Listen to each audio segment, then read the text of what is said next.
It's been a while. I've been fighting the good fight. I'm still handsome, still employed, I'm still young. So today I wanted to kickstart a little bit of a series on my channel. Beating X exam. In this case, the audit exam.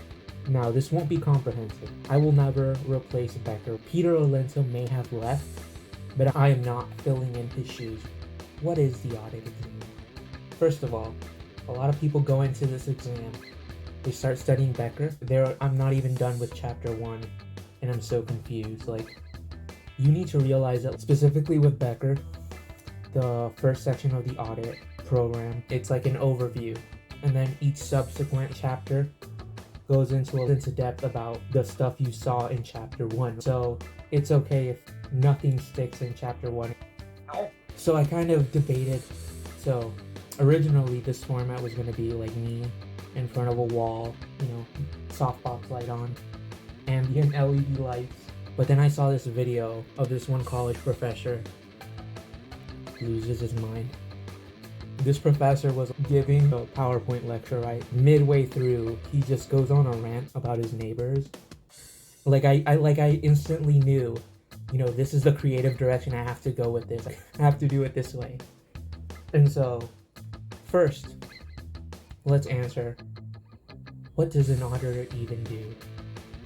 This is an important question because a lot of you will kind of go into this exam or this review course thinking an auditor is a detective or something. I wanted you to get out of that mindset. Your job as an auditor is to be a snitch.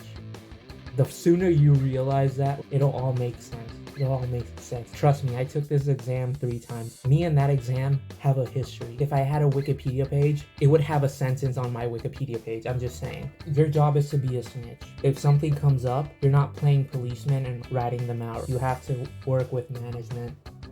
And if management decides to not do something, that's when you escalate. So I want to go over, this is something I have to emphasize, right? Because this tripped me up. An issuer and a non-issuer.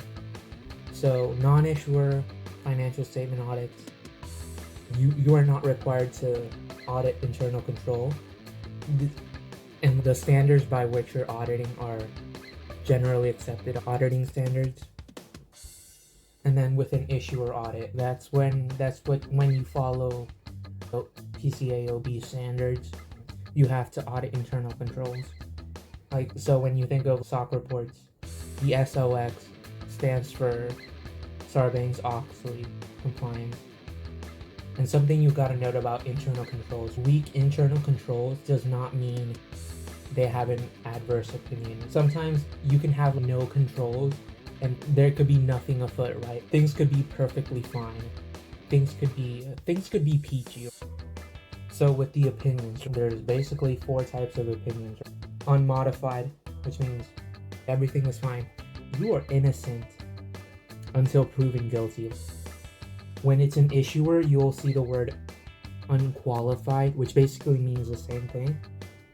So if you get a question that says which opinion to express, and it's a non-issuer, and you see the word unqualified but not unmodified, that's the way they're trying to trick you.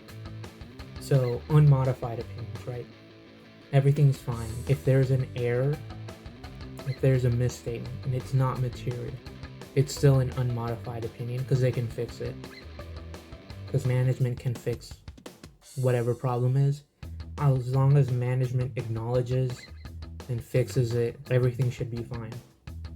A qualified opinion, right? That's when something is material, a material misstatement. And then adverse. That's when something's material, pervasive, and they don't want to fix it. If you see the words material misstatement, material weakness, error, or fraud, you usually talk to management, and then if they don't want to do anything about it, that's when you escalate. And now finally, there's a disclaimer of opinion. That's when you say, I am not going to say anything. There's a scope limitation. You just can't say anything because you can't even see. You don't even know if they're lying or not. What are you going to do? So you have to withdraw from the engagement.